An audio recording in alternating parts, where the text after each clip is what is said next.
কি হয়েছে ভাই? দর্শক দেখতে পাচ্ছেন এখানে একজন ইনকিলাব মঞ্চের সদস্যর পুলিশের লাঠির আঘাতে তার হাতে ফ্র্যাকচার হয়েছে বলে তারা জানিয়েছেন। আইন শৃঙ্খলা রক্ষাকারী বাহিনী, আপনাদের যদি দেখানোর চেষ্টা করি, আপনারা দেখতে পাচ্ছেন এখান থেকে আপনার ইনকিলাব মঞ্চের সদস্যরা পুলিশের ধাওয়া খেয়ে তারা ভিতর থেকে বাইরের দিকে আসার চেষ্টা করছেন। আর আমরা যদি লক্ষ্য করি, আপনার রাস্তার অপোজিট পাশ থেকে আপনার ইনকিলাব মঞ্চের কর্মীরা পুলিশের দিকে ইট পাটকেল নিক্ষেপ করছেন আন্দোলনরত কর্মীদের উপরে। তারা এখানে অবস্থান করছিলেন শান্তিপূর্ণভাবে, কিন্তু হঠাৎ করেই আপনার এই ধাওয়া পাল্টানো শুরু হয়।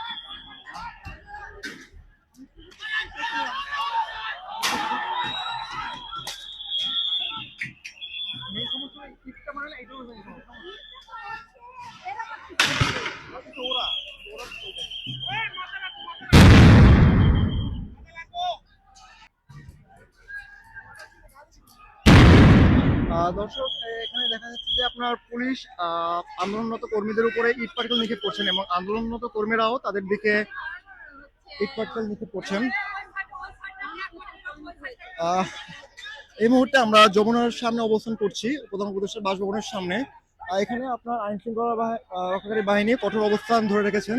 তারা আন্দোলনরত কর্মীদেরকে ছত্রভঙ্গ করতে একভাবে বলা যায় তারা সাময়িকভাবে সফল হয়েছেন, কিন্তু দেখা যাচ্ছে তারা আন্দোলনরত কর্মীরা পুনরায় তারা নিক্ষেপ করছে, কিন্তু পুলিশ এর পরিবর্তে আপনার সাউন্ড গ্রেনেড নিক্ষেপ করছেন তাদের অভিমুখে। পুলিশ যে প্যাটার্নটা ফলো করছে আমরা দেখতে পাচ্ছি, তারা একবার ধাওয়া দিচ্ছে, পরক্ষণে তারা আবার পিছিয়ে যাচ্ছে, আবার কিছুক্ষণ পরে পরবর্তী যখন তারা আন্দোলনরত কর্মীরা যখন জড়ো হচ্ছে, তারা আবার ধাওয়া দিয়ে তাদের ছত্রভঙ্গ করে দিচ্ছে। এখানে যদি আমরা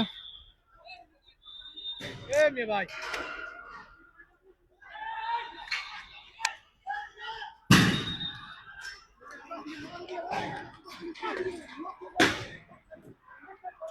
এখানে পুলিশ তাদেরকে বারবার ছত্রভঙ্গ করার চেষ্টা করেও কিন্তু দেখা যাচ্ছে, আমরা দেখতে পাচ্ছি যে তারা ছত্রভঙ্গ হচ্ছেন না। তারা পুরো দমে তারা আবার পুলিশের দিকে যমুনার দিকে অভিমুখে রাস্তায় যাত্রা করছেন। আপনার এখানের বর্তমান পরিস্থিতিটা খুবই ঝুঁকিপূর্ণ বলা চলে। এখানে আমাদের সাধারণ মানুষের জন্য অন্যান্য যে সাধারণ মানুষেরা রয়েছেন তারা খুবই আতঙ্কে আছেন।